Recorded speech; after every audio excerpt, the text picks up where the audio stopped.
Hey, ladies and gentlemen, welcome back to Combat Connections Day Class Podcast.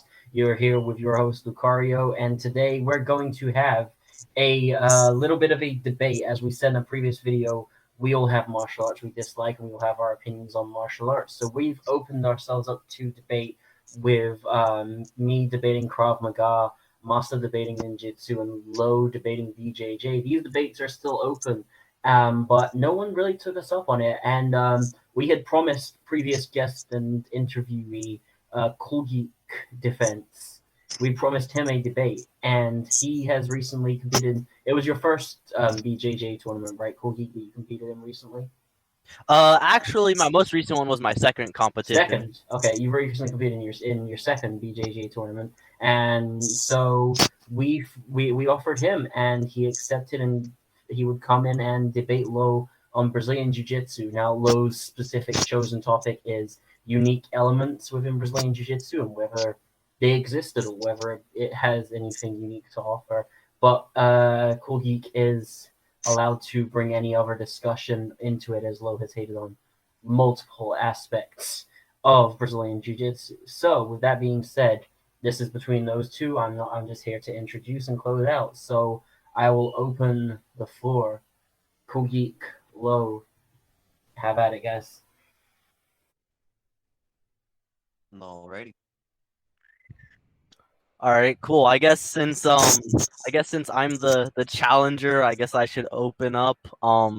So I guess my first point is gonna be something along the lines of I don't know how prominent leg locks are, right, within traditional Japanese jiu-jitsu or judo and such. I think Brazilian jiu-jitsu definitely brought I guess a new spin on the whole submission game with the leg lock specialty people. What do you think? Look into Coastin competition rule sets. You'll find straight ankle locks, heel hooks, toe holds, as well as knee bars. A good channel to look at this on is Chat on YouTube. Sure. Okay. So, how many like I guess it would be sort of weird to ask for you to quantify, but I guess a rough estimation. How much? 1 second. Low, you have a bit of feedback, like a strong amount where it's like sort of buzzy. Can you, same thing as Kogi mute when you're not engaging. Thank you. Yeah, so I was gonna say, would you be able to sort of demonstrate like the amount of sort of, I guess, leg lock specific game plans and entire sort of, I guess, layered setups and such that exist within like Japanese jiu-jitsu, I suppose, that are as complex as the ones that exist. Because I'm not saying like jiu-jitsu, like Brazilian jiu-jitsu invented leg locks or anything like that, right? That'd be absurd. But I'm just saying like I think they added a new spin on it, more so than say Japanese jiu-jitsu.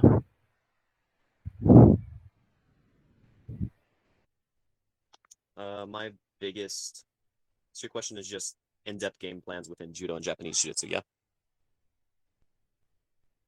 My biggest thing would be if you look into like I keep going back to Kosen Judo. If you look into some of the setups by Kashiwazaki, he's got a lot of stuff on the matter. As well, if you look into older manuscripts for Kitoryu or Fusenryu, as well as Tenjin Shinyoryu, they've got some in-depth guides on those such. And if you're talking about BJJ with leg locks in BJJ is actually more of a recent thing. In Brazil, it was actually frowned upon touching the legs. But that's more of a cultural thing. Yeah, like the ties and like the bottom of the foot touching the face. It's kind of funny. Yeah, okay, I get where you're coming from. Sure, I'll drop the leg lock point then. Let me think. Well, let's see. How about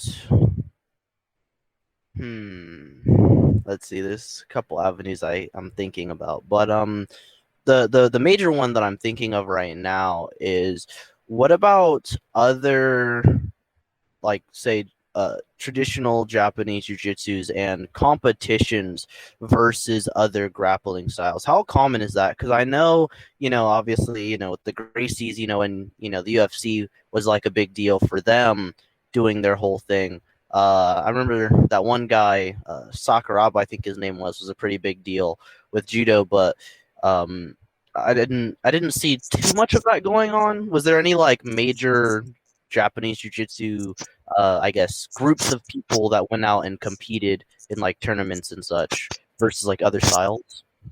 All right, so for Sakuraba, first and foremost, he's more of a Shudo and catch guy instead of a judoka. I've got tons of respect for him, but I just would like to clarify that. As far as competition goes, if you look into like the older styles, competition wasn't really pushed as much. The main point in time where competition started to be included was whenever Jigoro Kano decided, you know what, judo needs to be fully enveloping of self-defense. Look into why Fusen Ryu started to be included within the curriculum. He started doing a lot of his jiu-jitsu, and he saw that his students were actually losing to Fusen Ryuta because, hey, they have a big emphasis on the ground game. That's why you have the Newaza there.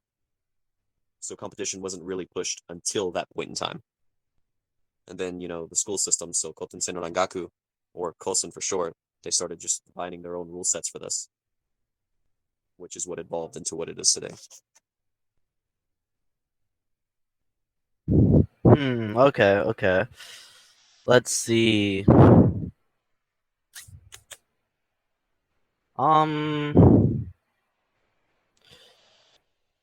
Okay.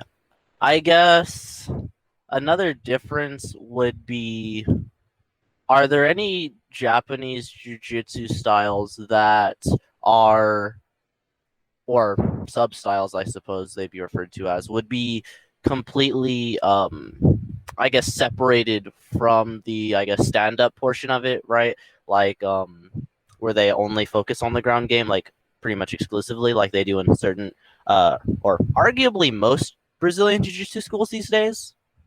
I think that's fair to say. I think the closest thing that we could show for that would be Fusen Ryu again. Do you know anything about Fusen Ryu? Not at all. Yeah, it's BJJ's twin. Wait, are you serious? Is that like actually true? Sorry, I had someone come in. But yeah, Fusen Ryu is basically BJJ's twin. So Judo originally was not inclusive of Fusen Ryu. Judo was. They had this competition where they were just trying to see how good Judo actually was. And these Fusen Ryuka started defeating the Judo students. So Kano's decision for this is, well, if that's defeating my guys, I need to invite one of the instructors from this to come over here so I can incorporate it into my own system. That's actually where a lot of the game that BJJ tries to employ came from. So think of it as BJJ Daddy. The way you worded that sounded like something I would say. That was funny. Okay, that's big brain mode. Hmm. Dang, that was like my main argument. Crazy. Hold on, let's see if I can pull something on my butt real quick. Give me a second. Hold up.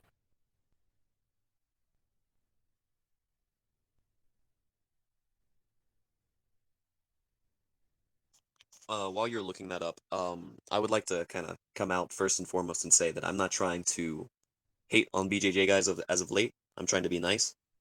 My main concern for Judo and BJJ is to actually just kind of people start to look at it. Well, we're doing the same stuff, so let's get along and try to share knowledge instead of trying to say that one's better than the other.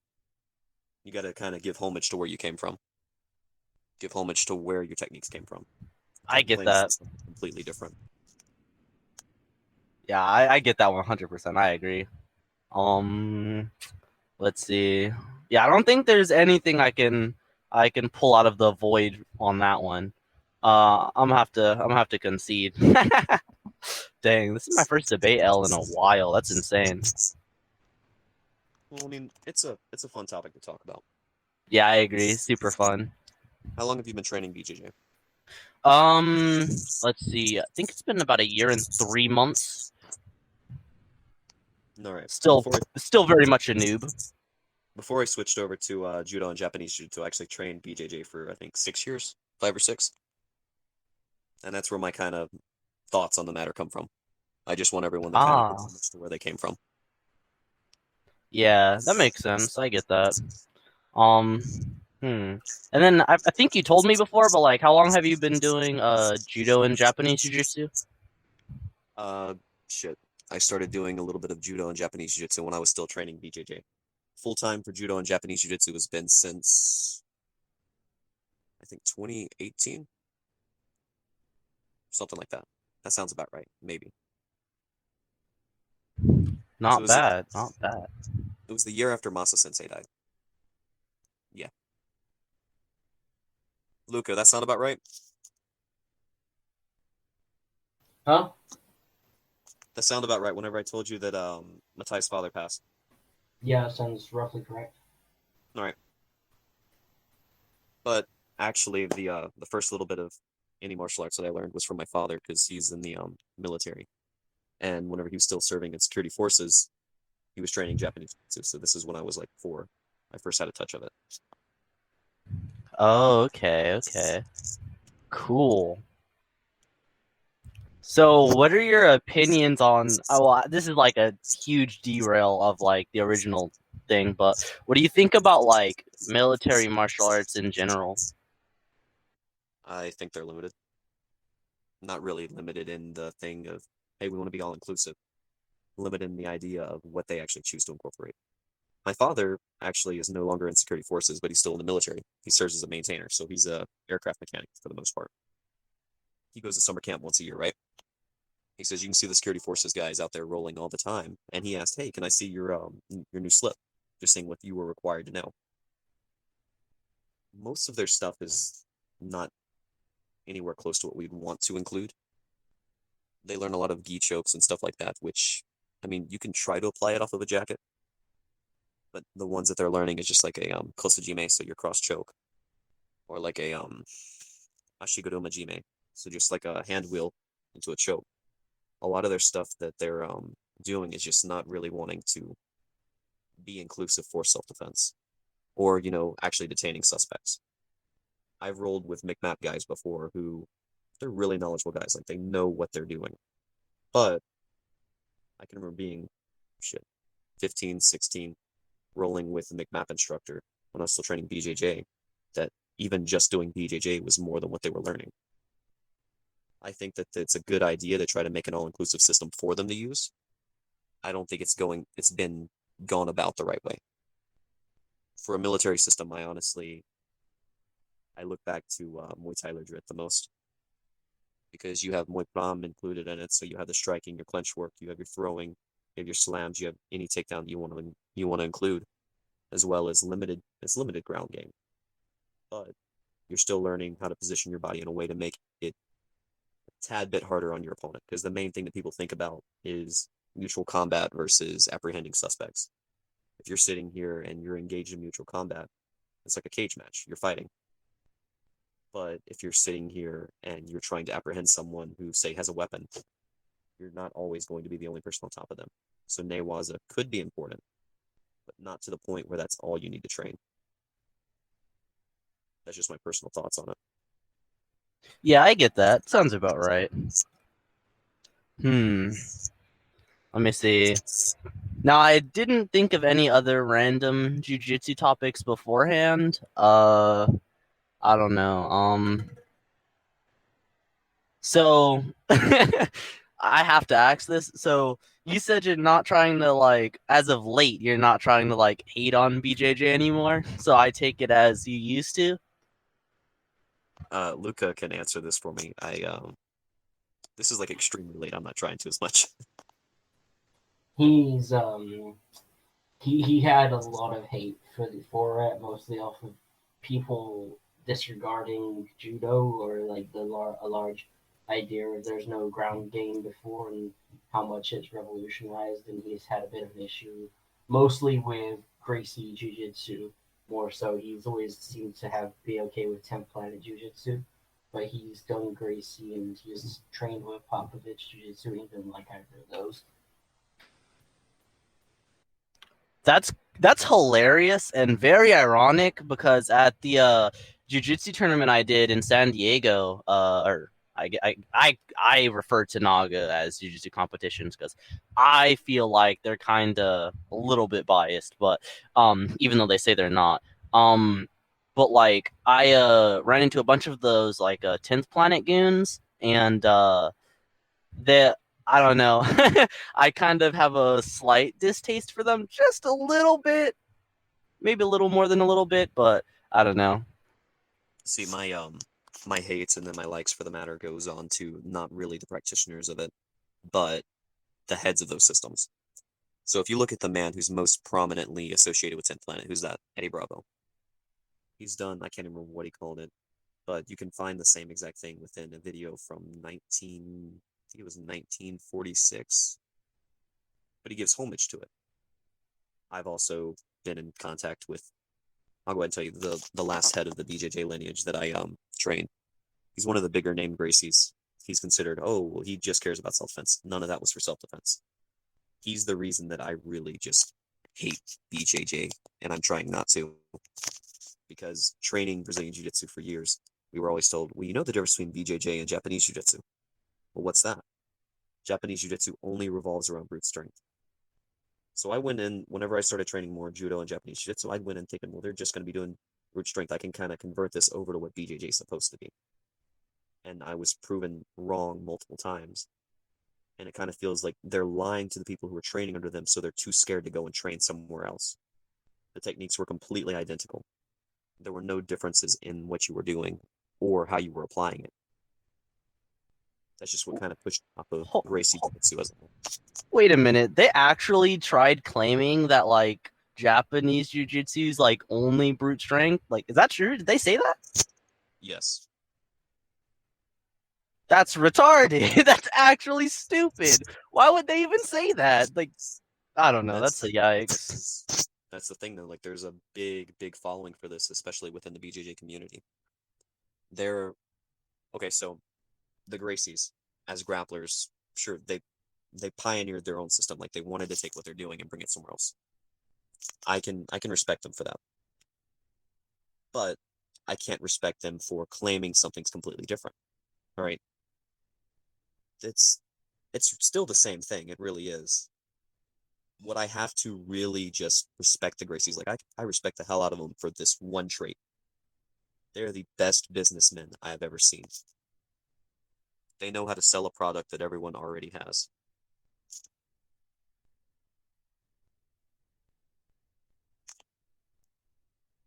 Yeah, gotta love that. I mean, it's a sad thing. It really is. It's really, really sad. What's funny is you see a lot of these BJJ schools, which you said earlier, highly Newaza focused, so a lot of the ground game, not a lot of Nagewaza. What's really, really funny is if you watch, especially in the children's divisions, where they haven't thought, hey, I'm going to delve off from BJJ and maybe take up wrestling or maybe take up Judo or maybe Sambo so I can have some stand-up in it. You'll watch a lot of these younger guys, so they'll be 15, 16, but they'll be grappling, and you will see just a lot of guard pulling. I've actually got a video of one of my students going as I think he was going as a yellow belt. Yeah, I put him in as a yellow belt. Anyways, he showed up as a yellow belt, and you had all these people who've been training far longer than him, years longer than him. But the reason that he won is because his Nagewaza was just so much better than their Nagewaza. They had none. They try to pull guard, he'd back away, they'd stand up, and then he'd hit an Asotagari, or he'd hit an Haraigoshi, or even an Oguruma. He'd slam them on their back, and then he'd be able to submit them, because what people don't really understand is your Nagewaza and your Newaza, there doesn't need to be a line between the two. It needs to be a complete transference from one section to the next. You can't really have one and one. They need to be one and the same. What I mean by that is if you're training a system which is just on the ground, and then you're training a separate system which is just standing, there's always going to be a clear line between the two. But if you're training something that tries to combine the two so you can apply them effectively, it's going to be a lot closer to being functional within yourself. It becomes second nature to you in a sense. Yeah, I get that 100%. That's one of those things that I'm trying to sort of fix within myself right now, because where I train, I have this buddy, right, who competes in jiu-jitsu tournaments all the time, has a bunch of sponsors and crap. His name's Jaden. And like when it comes to like takedowns and stuff, right? I've like I took him down like the other day, right? But his actual like ground game is like way better than mine, right? Um so like, and I in my head, right, I know that. So when I go and like in my head, it's like this thing I have where I'll go to like try and take him down, and I'll be like, okay, hold on, let me not land in his guard. Now sometimes I've like abandoned entire takedowns, right? Because it's like, let me not end up being in his guard, right? And then like I'll take him down, and when I realize, oh crap, I'm gonna be in his guard, I'll like get back up, right? And sometimes just like abandon whole positions, and I think that's really bad. At least long term. Um, so that's definitely something I could, see like being a really big issue, like separating the stand-up portion from the ground portion of the training. They need to be merged. And what's interesting is you train BJJ. Are you guys allowed to slam in your classes?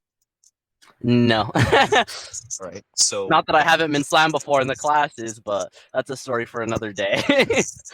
all right. So, do you know what the IBJJF constitutes something as a slam? Like how they do that? It was explained to me before, but I don't know if it sunk in all the way. So I'm gonna try to explain it, and then you can let me know if I hit the mark or not. So from what I know, it's if you lift them up and then you pause for a second, and then you like hit the earth with their body. Yeah, pretty much. So if you stack and lift, you're in someone's doasai, so their guard. You get right up to next to their bottom. You lift up and you slam them down. That could be considered a slam. Or you're lifting them above your head. You're pausing for a split second, and then you're dropping them. That it could be constituted as a slam. Okay. Why do you not slam? Because injury can occur, right? If you were training something with a good stand up as well as a good ground game, and you know that the person who's going with you is extremely gifted for newaza, he's really, really good on the ground. How do you kind of even that out? You hit them with a planet as hard as you can. As hard as you can. Let's go. Okay, let me calm down. All right, you don't have to lift them up, pause, and just put them down.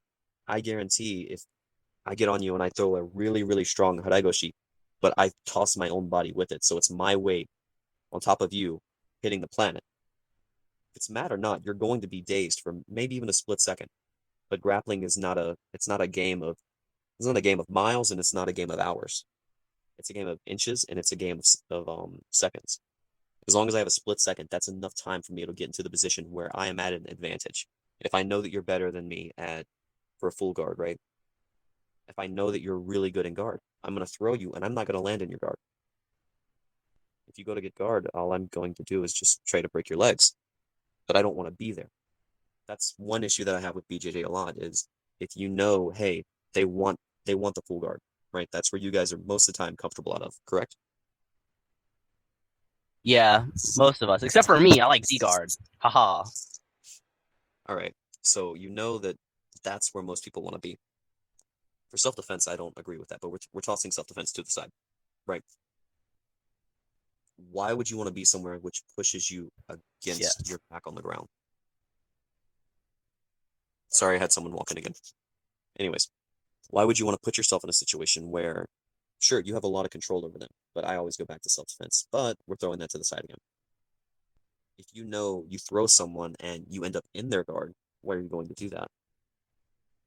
Why not throw someone and end up in like a Kesugatame or a Gyaku Kesugatame or a Yoko Gatame or Yoko Shiogatame? You can get your side control, your scarf hold, your reverse scarf hold, or just your side pen. Wherever you want to be, just to hold them. I see in a lot of BJJ schools who attempt to implement their nagewaza, so they try to add in takedowns. I see a lot of them will actually throw and end up in their opponent's guard. Which sure, if you're fighting on the street and they're trying to hurt you, sure, you end up in their guard, lift them up, slam them against concrete a couple times. They're going to let go eventually. But competition, because I've got a lot of guys who want to compete in competitions. I've competed before, nationally and internationally. You know, hey, I don't really want to be here because I know they're strong here. I don't like the game being split to the point where they want to view, oh, if you're standing up, that's one whole separate game, as if you're on the ground, that's one whole separate game. They should be merged where you can learn, hey, if I turn my foot at this angle whenever I go for my haragoshi, instead of me landing in a position where they can wrap their legs around me and get control, I can instead immediately land in my kesikatami. That's why I think it needs to be implemented more and kind of mixed together. Yeah, 100%. I don't. I'm not. I'm not. I'm not trying to throw shade at anyone this time, but I don't know why that's not common sense. I think more people should understand that just sort of inherently. I mean, it's really sad. It really is. I don't want anybody getting hurt, but I also want people to train something that's actually viable.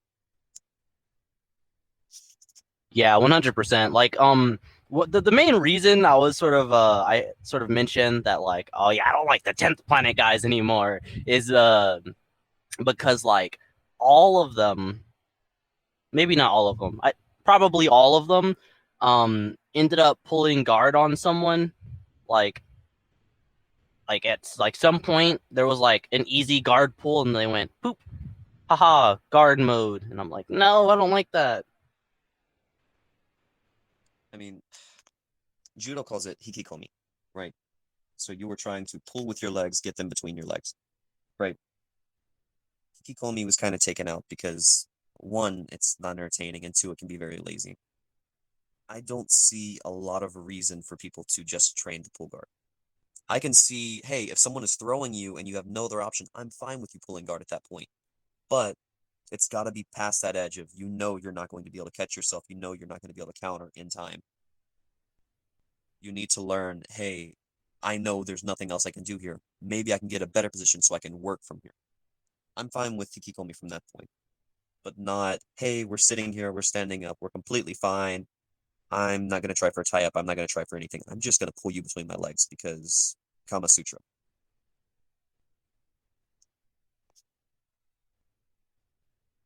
I mean, at least Hebigarami. You can go for an Eminari rule. I'm fine with that as well. Just Yeah. don't make your whole game just wiping your rear on the mat. 100%. I agree with that one. Like, not 100% doesn't describe it, like 1000%. But yeah, is there anything else you'd like to talk about on the matter?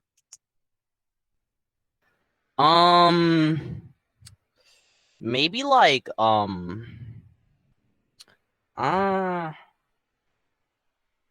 I guess, what do you think about like striking versus grappling in the sense that uh like, okay, I'll word it like this, right? So if you have someone who, knows how to strike and grapple, right, and they know, say, like Muay Thai, because that one's always good, and then you have someone who knows Judo, because everyone loves Judo, right? And you have someone who has a striking mode versus a grapple. This is basically the same thing as like the stand up versus like the ground mode, but like, striking mode versus grappling mode, and sort of combining those like two things, right? So say they go for some sort of throw, and say maybe they don't get the throw, and then they say transition to, instead of trying to get the throw, to say just throw a bunch of knees or something in the clinch, as opposed to sort of after the failed throw, maybe they push off and then go to, I don't know, throw a leg kick or something.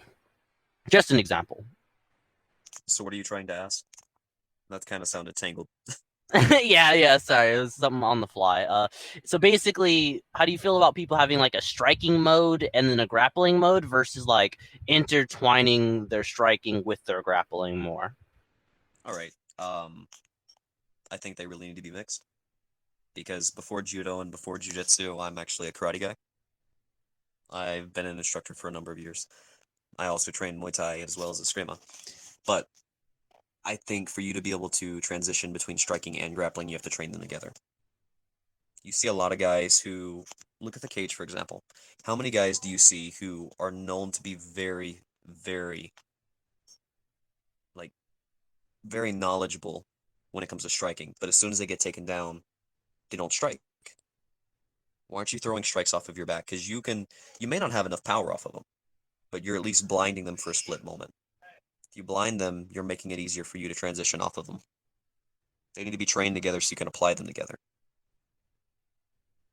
And this kind of goes hand in hand if you look into the history of the Kodokan. Mifune, you know who Mifune is, yes?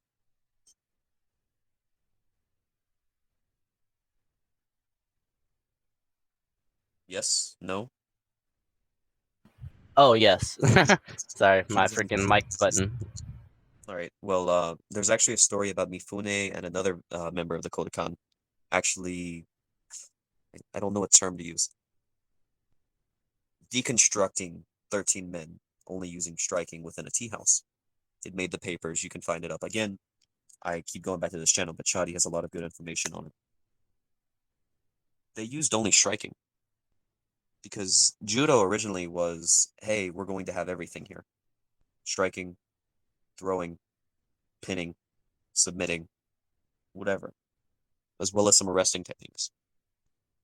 Why did they have all this taught in the same exact class originally if they thought, hey, you can train these two separately and then try to mix them? They train them together because together they're strong, separate they're weak. You need to be able to apply them off of each other because they complement each other great. You just can't try to keep the two worlds separated.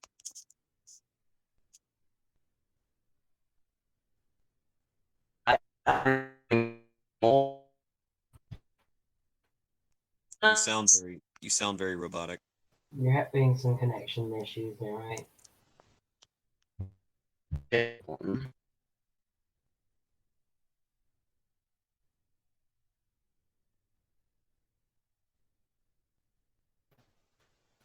Okay.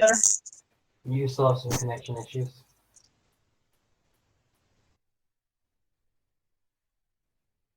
You're extremely distorted and sounded like it sounds like a robot.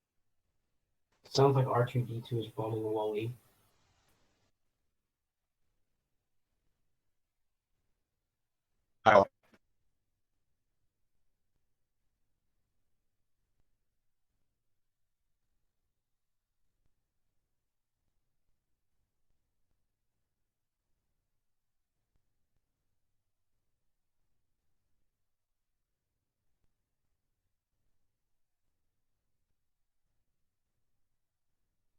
And he left.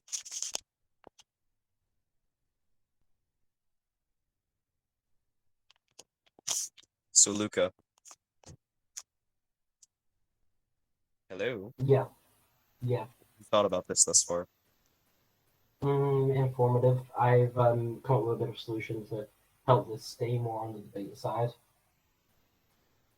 Yeah. Well, I was honestly prepared for him just to sit in here and argue for a long time, but Yeah. he didn't.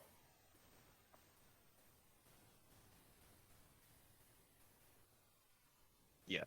So it honestly surprised me that he didn't want to argue for a long time. Yeah. If and when he comes back, I've been asking people if they have any questions for either of you. Oh. Yeah. And are there any? A couple. Nice.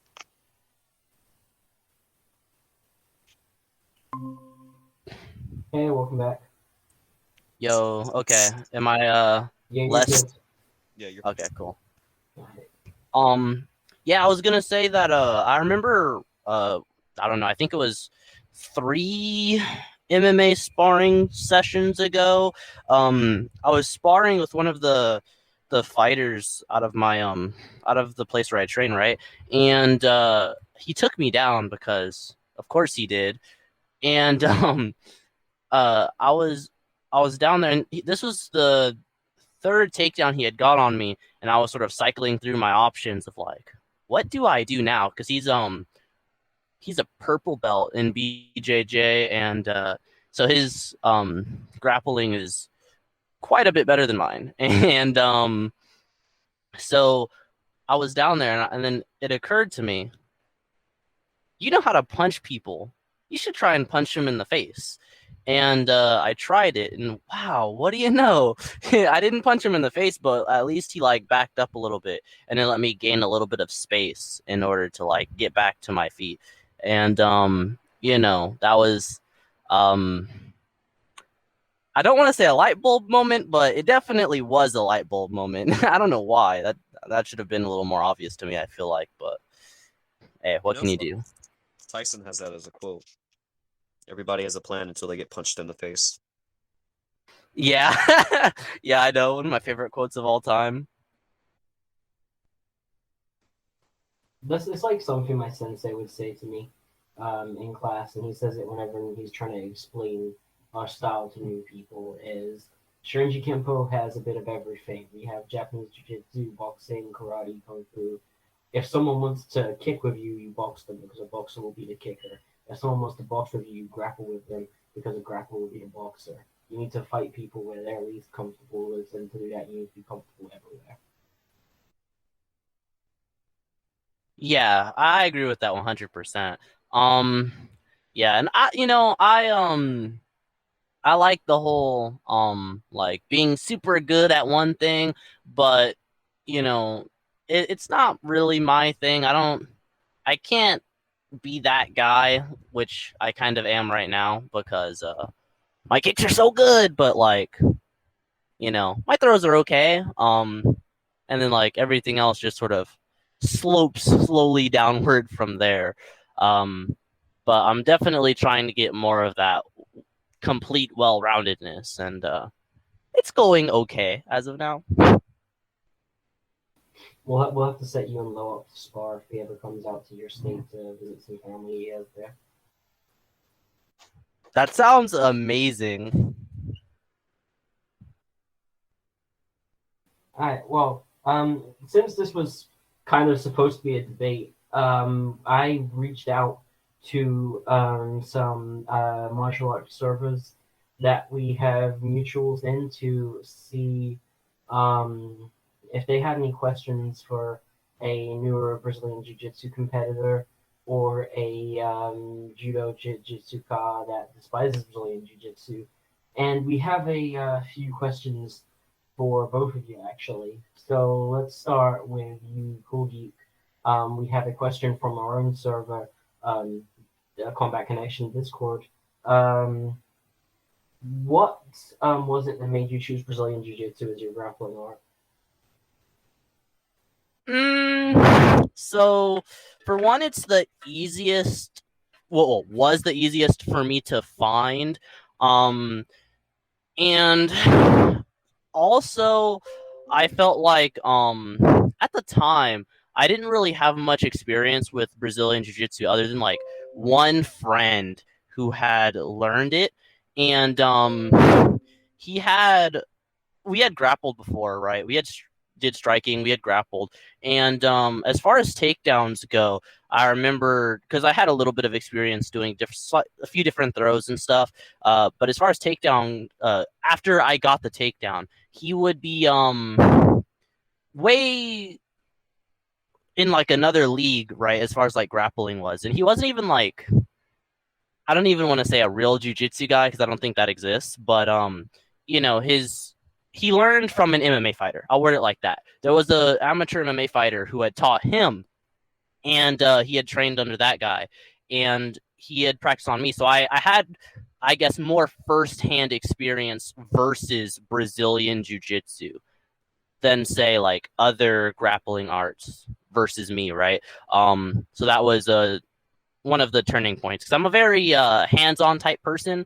Like if like I'll say learn about something, and if I hear it works theoretically, I'll like try it out or see if I know someone who knows that, and then if it works on me or on someone else, then I think pretty cool. Which was the case with jujitsu, right? My first experience with it was a guy using it very, very successfully on me, right? So that was a very big deciding factor for me, and also it was just easier, which was another big deciding factor. Just super easy to do in my area.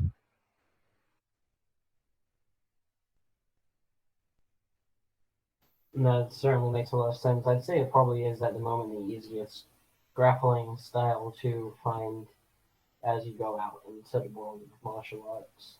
Um, we have a question now for Lo. Lo, we got this question 3 times. The same question. I'm gonna ask you in the best way that it was asked.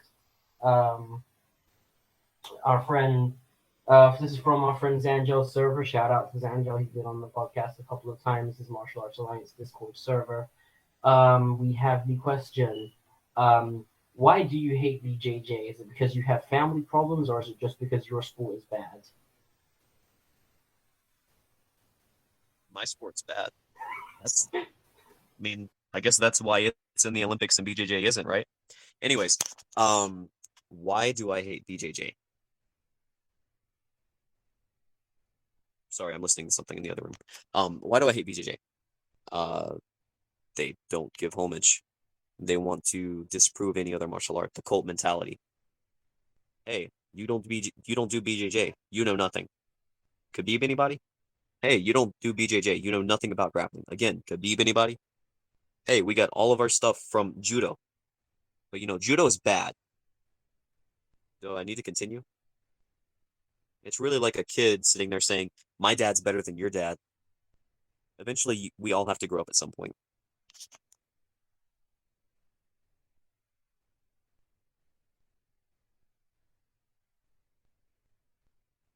Okay, so let's take this discussion in a different realm or area. We've gone through a thing about style origins and unique areas. As a personal point, I've always wanted to debate a style when it comes to a style. I only ever enjoy debates on a technical level about how effective the strategies will be, how effective the techniques will be. What do you guys think about BJJ? We can open this up to both of you, as someone who, as you both gotten a little bit of criticism about things like guard pulling. BJJ as a martial art on its own, BJJ is a competitive martial art, as a self-defense martial art.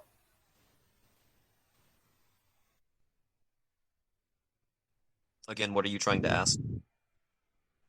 So How good do you think Brazilian Jiu-Jitsu is on a technical level, ignoring the homage issues or origins issues? I'll let Koji go first.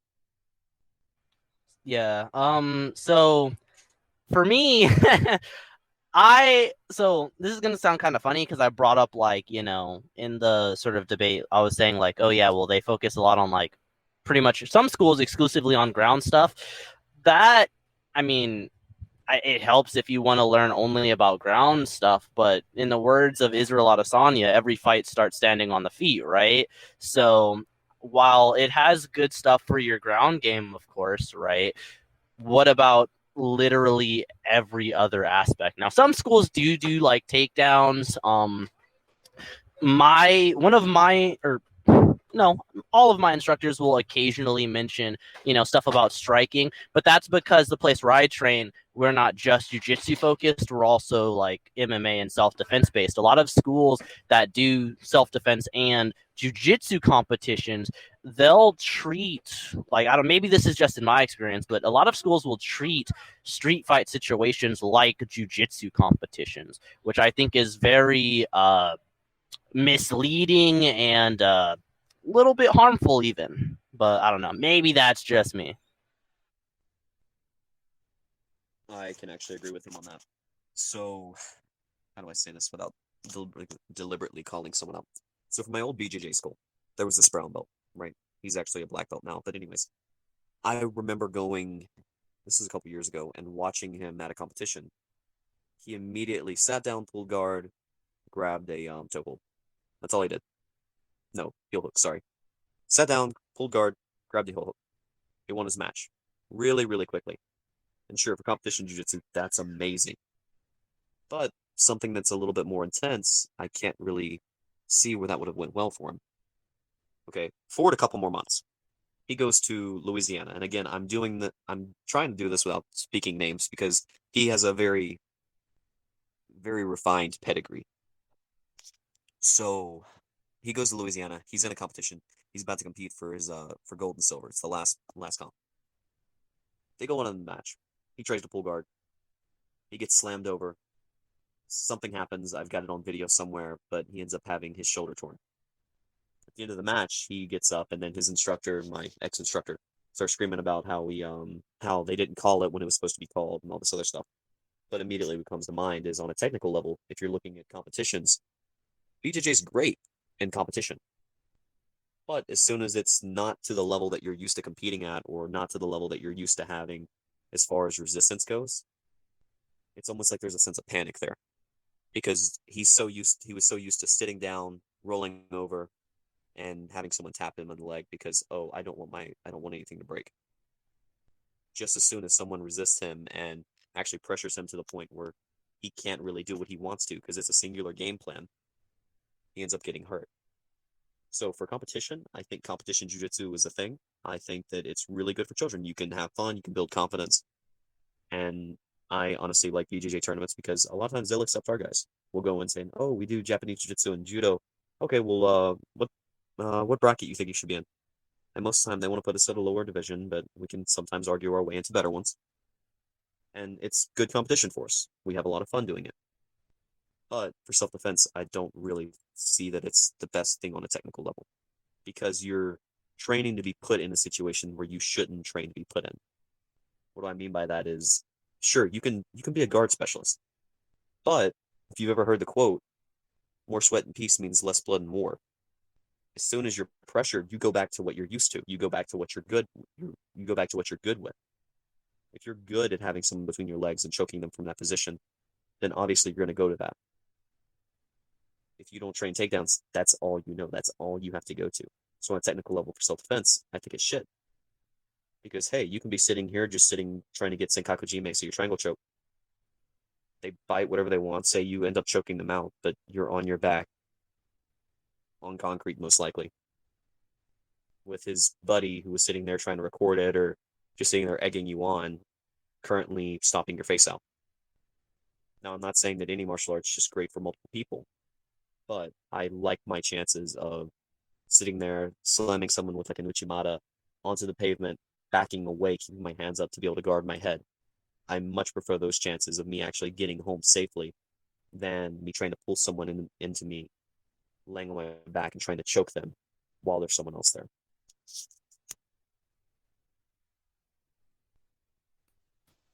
Okay, and coming off of something that you said about competitions there was recently a grappling competition, a large organization for grappling competitions that amended their rule set. So Brazilian Jiu-Jitsu belts were the only ones that counted, and like not exclusively the only ones that counted, but any other ranking would have been placed far lower. In essence, if you weren't in Brazilian Jiu-Jitsu, you would essentially be fighting white belt, and you could fight higher ranks, but there's no way for you to fight at your highest level division. So let's see what you both think about that.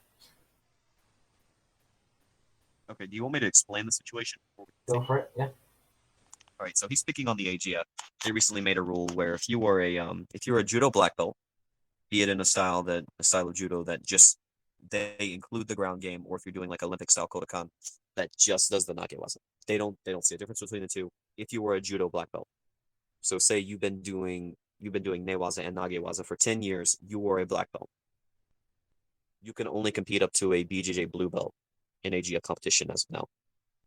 If you were a wrestler, if you're a high school wrestler, you competed a white belt. If you're a judo brown belt, you competed a white belt. If you were a collegiate wrestler, you competed a blue belt. That is the highest level you can ever compete at. Meaning, I can train judo. I can be any rank from my white belt up to my brown belt. I have to compete as a white belt in AGF competition now. If I show up wearing a black belt, I get to compete with blue belts. Now, where do I think that this could kind of go wrong? They're not looking at the injuries that could come with this. Because I mentioned earlier, I had a kid, goes up there as a yellow belt, demolishes people, right? Just because he had more knowledge on nagewaza than his opponents did. At the time, this was a 15-year-old child. How do you think this is going to be if you're a blue belt out there and you're going against a judoka who's been doing this for years? They're amazing at the stand-up. they slam you, they end up breaking something on you. Because I've seen people from BJJ schools, actually my old school, I've seen them get thrown, not break fall correctly, end up landing on their arm, and the arm just kind of goes pop, pop, pop. They're still in the sling. There's a lot of injuries that are going to come with this. I've also seen my instructors for jiu-jitsu. I'm not going to name names again, but I've seen them go to competitions and they'll have multiple point leads before they decide, you know what, I'm going to take this submission because I'm bored. If they can play at that point, they can go to different gyms who are very, very notable. Why do you want to put those individuals in the division with blue belts and white belts? It just doesn't make sense to me. I've seen them go to submission-only tournaments, and they'll compete against BJJ black belts from Gracie Machado Popovich and 10th Planet. And they still win. Why are you going to take them from that, where they're actually getting good competition, and put them in, hey, you're a blue belt now, you have to compete against blue belts? Where the only way they could step up is to actually go and train BJJ to get different ranks, when you're wanting to title this competition as an open grappling experience.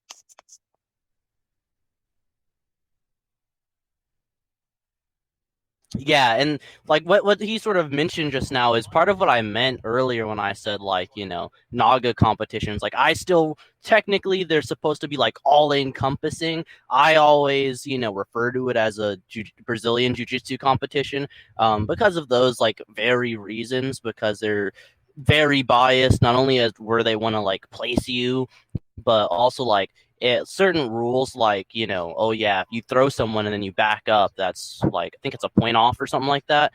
Which, you know, I don't think it's the worst rule ever, but it's definitely not all encompassing. You know, and different, like, when you go and say like, okay, your black belt, right, is only worth my blue belt.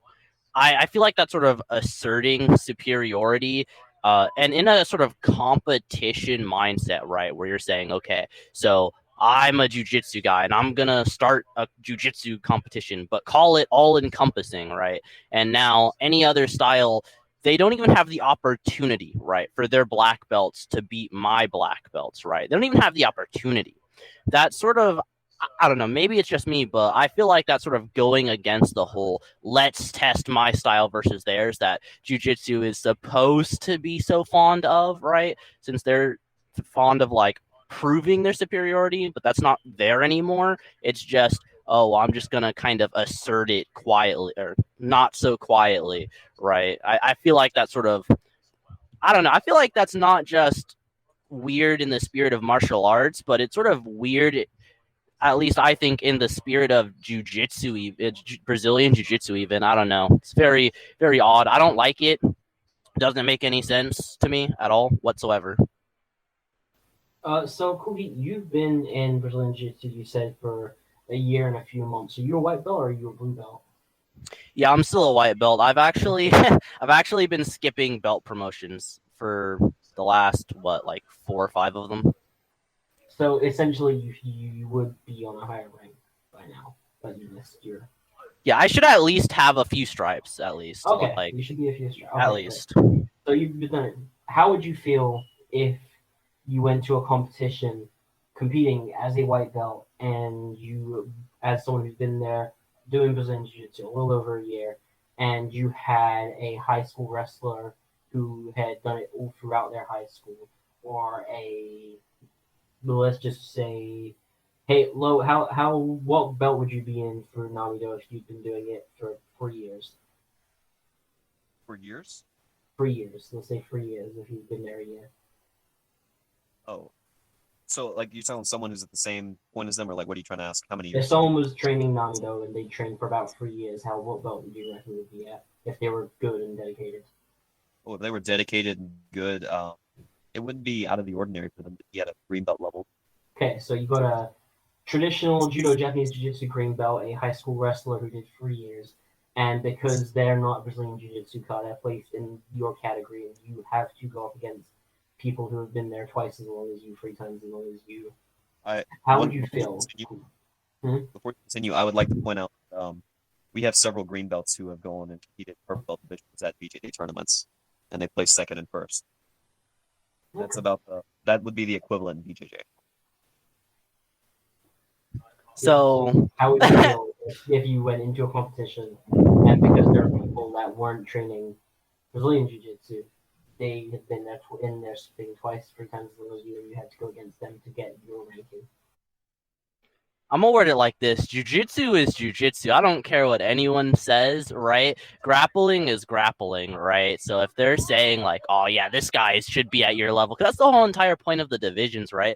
It's supposed to be like, "Oh yeah, you should be at a relative skill level to this guy," right? And then it's like, "Oh, well, actually, he's had 2 whole years of experience on you, right?" That's kind of like for me, I would okay, me personally, I would like I would use it as like an excuse almost, like because for me, my goal is to be the best either way, so I should win no matter what. But I would definitely bring that up, like if people say, "Oh, you didn't do that good," and it's like, well, duh, obviously, and I would probably get into a lot of more like heated arguments, right? Because I debate people, but like I'll get into more heated arguments over that, and it probably would make my life go not quite so smoothly. And then for a lot of people, I can see that being really bad, and like definitely like more average people, it could definitely take a hit on like their self-esteem, definitely, right? Because like I don't know about you guys, but like I studied psychology in my freshman year of high school, so I'm into that, right? And a lot of people, right, if they're supposed to be competing as a white belt and they're like, okay, so we're both considered not that good as far as jiu-jitsu standards go, and then they compete against someone who's again quote unquote white belt level, and then they get destroyed. That can be terrible on their self-esteem. Like that's really bad. It takes a certain type of person to for something like that to happen to, and them not feel like super bad. Me, I would like spurg about it, and be like super heated, but it wouldn't like it's not that big a deal to me personally, but for most people I can see that being like a really big deal.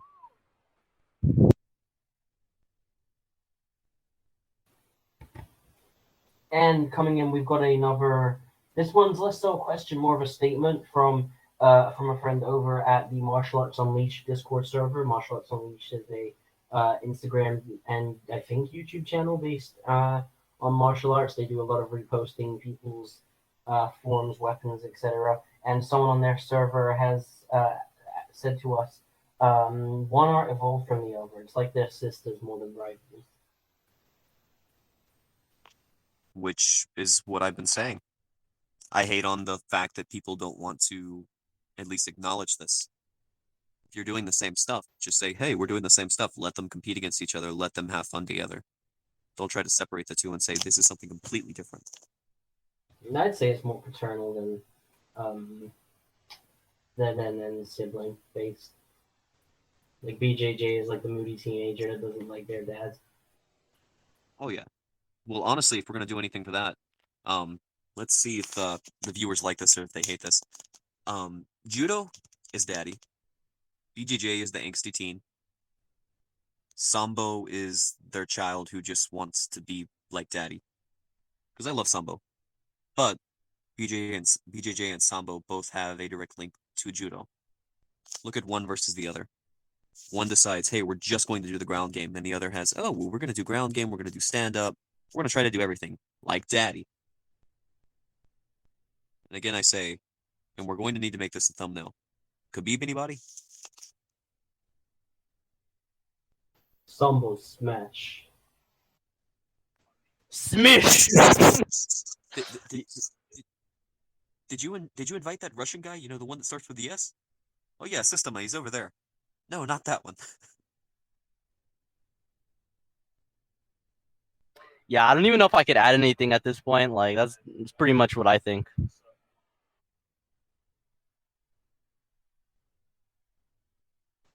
Okay, we've not got any more questions coming that I can see. So how would you guys feel about wrapping up here? Do I have to? I like talking to you guys. No, let me stop. Oh wait, Yeah, that's fine.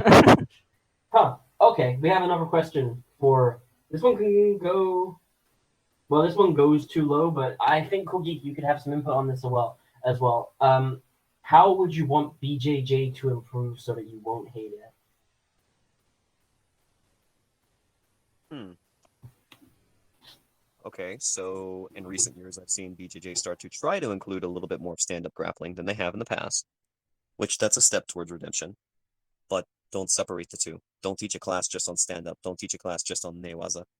Mix the two together, apply them off of each other. That's one step they could take.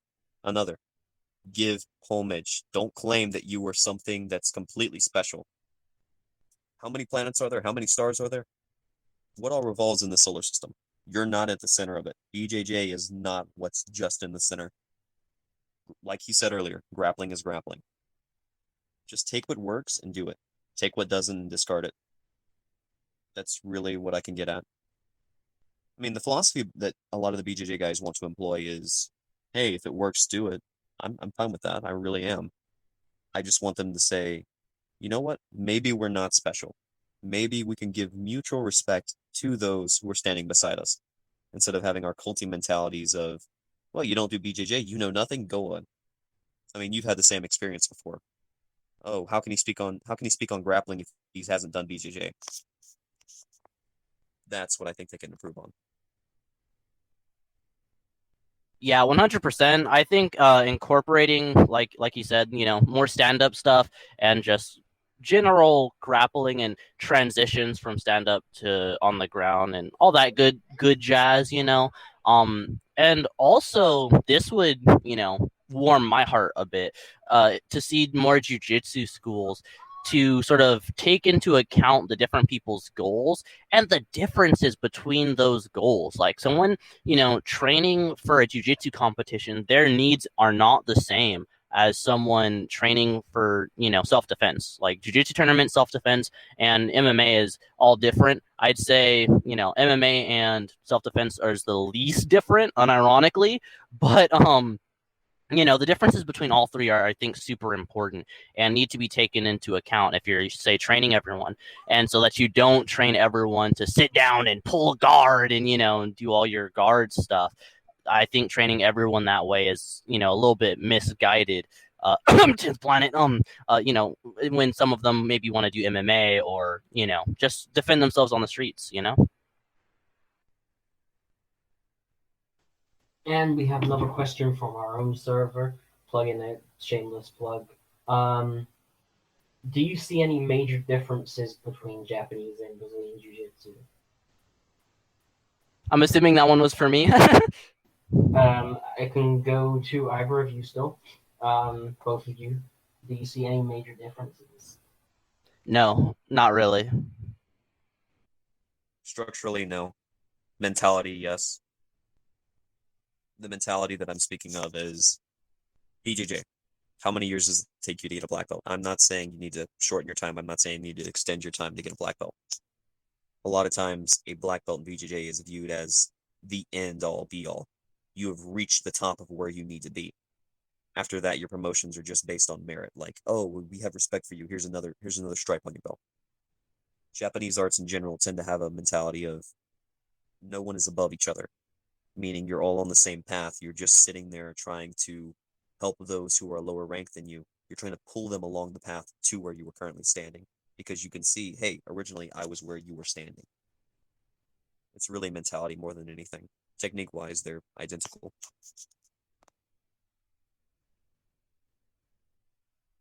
What he said. He definitely explained it better than I did.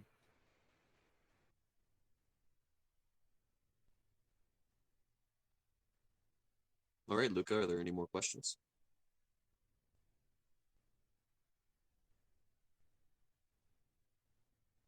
No, we have not got any more questions on this now.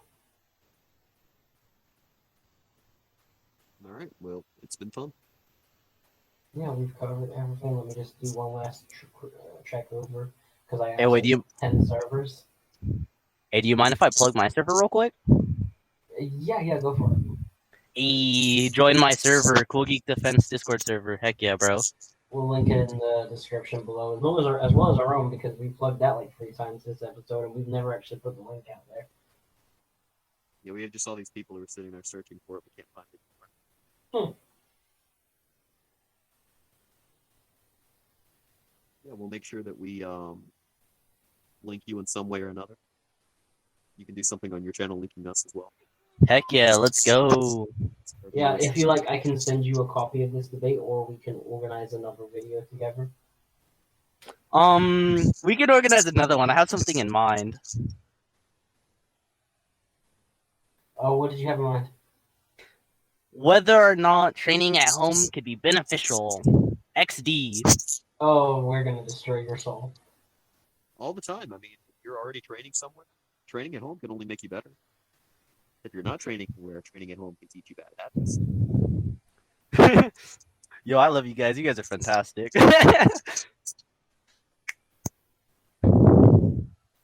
So, but yeah, I think that's something we could do. Yeah, we can work something out. Luca, yeah, just on the round.